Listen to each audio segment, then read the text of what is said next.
korang ni? Mimi rasa kita. Alamak, batu dah runtuh lah. Kita dah terkurung kat dalam gua. Kita kena fikirkan sesuatu ni. Kena cari jalan keluar. Tapi kat sini tak ada jalan keluar pun. Kalau tengok batu ni, macam rapuh lah. Kalau tolak kuat-kuat ni, mungkin boleh jatuh batu ni. Batu dah jatuh. Jom, kita pergi. Ada 2 pintu lah. Masuk je lah belah kanan. Alamak, bercalar lah muka Mimi. Adoy, benjol woi kepala. Okey dah semua. Jom kita masuk. Jom.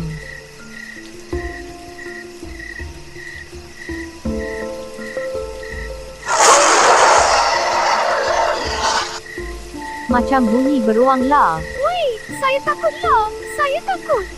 Kita kena cepat-cepat keluar dari sini. Hati-hati semua. Lari cepat, lari. Ada rumah beruang. Alamak, beruang kat belakang. Bila masa pula beruang tu kat depan? Mak bukan main laju beruang ni. Kejar siapa sebenarnya? Sini tangga. Nasib baik semua selamat. Aduh, juling mata Mimi jalan kat gua tadi. Saya dah gila. Saya menyesal datang sini. Tengoklah apa dah jadi pada kita. Daripada 10 orang tadi, sekarang dah tinggal 4 orang je. Macam ada darah lah kat sana. Tapak kaki ni daripada mana ni? Kat sini. Kaki siapa ni? Dah putus ni Kaki beruang ke? Dahsyat ya, darah masih keluar lagi tak henti-henti. Mimi, cuba tengok sini. Ada tulisan lah. Saya masih hidup. Siapa yang tulis tu? Takkanlah beruang tulis pula. Jadi, tu bukan kaki beruang lah. Korang, siapa yang tulis tu agaknya ya? Saya rasa ni mesti hantu yang buat ni. Mimi pun rasa macam tu. Woi, saya takut lah. Saya takut. Mimi, jomlah kita balik. Kita tak selamat duduk sini. Yelah, jomlah kita kemas barang-barang kita. Lepas tu, kita tunggu pasukan keselamatan datang. Mimi dah call pasukan keselamatan tu. Buat apa Mimi call diorang? Untuk cari kawan-kawan kita yang hilang tu. Jomlah korang, kita balik je lah. Dah sampai malam tunggu ni, diorang tak sampai-sampai pun. Apasal tah, lambat sangat. Agaknya naik kura-kura ke apa? Apa tu? Takutnya. Bunyi apa tu? Wai korang, jomlah kita gerak. Kejap, saya ambil beg saya kejap. Wei korang, tolong saya. Saya kena tarik.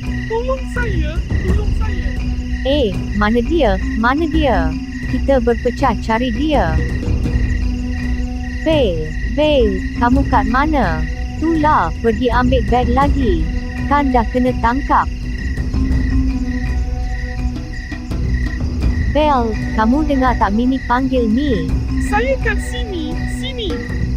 Wai korang, Mimi dah jumpa Bel. Bel ada kat sini. Mana pula diorang ni? Ya, kami dengar. Kejap, kami datang ni. Dah datang pun. Jom, kita balik cepat-cepat.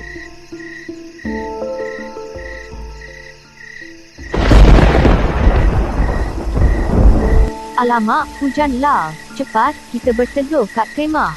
Hujan ni sangat menyakitkan. Alamak, Ngayun. Korang, Ngayun dah mati lah. Sedihnya, itulah. Dulu dah suruh dia makan sayur banyak-banyak, tak nak. Asyik nak makan burger je hari-hari. Nak lari ke kemah pun tak larat. Itulah, apa boleh buat. Harap-haraplah kita semua selamat. Harap-haraplah. Air apa ni? Banjir lah weh, banjir. Cepat, kita naik kat batu tinggi tu. Alamak, cururu dan Bel dah mati. Air dah makin naik ni. Nasib baik Mini sempat naik. Sedihnya, tinggallah Mini sorang-sorang. Itulah, Mini dah suruh diorang makan sayur juga. Tak nak. Sekarang tengok, apa dah jadi. Dah Mini sorang je yang selamat. Tengoklah air ni. Tinggi betul banjir dia. Cepatlah pasukan keselamatan datang. Lambatnya diorang ni. Mini tak tahu sampai bila Mini boleh bertahan ni.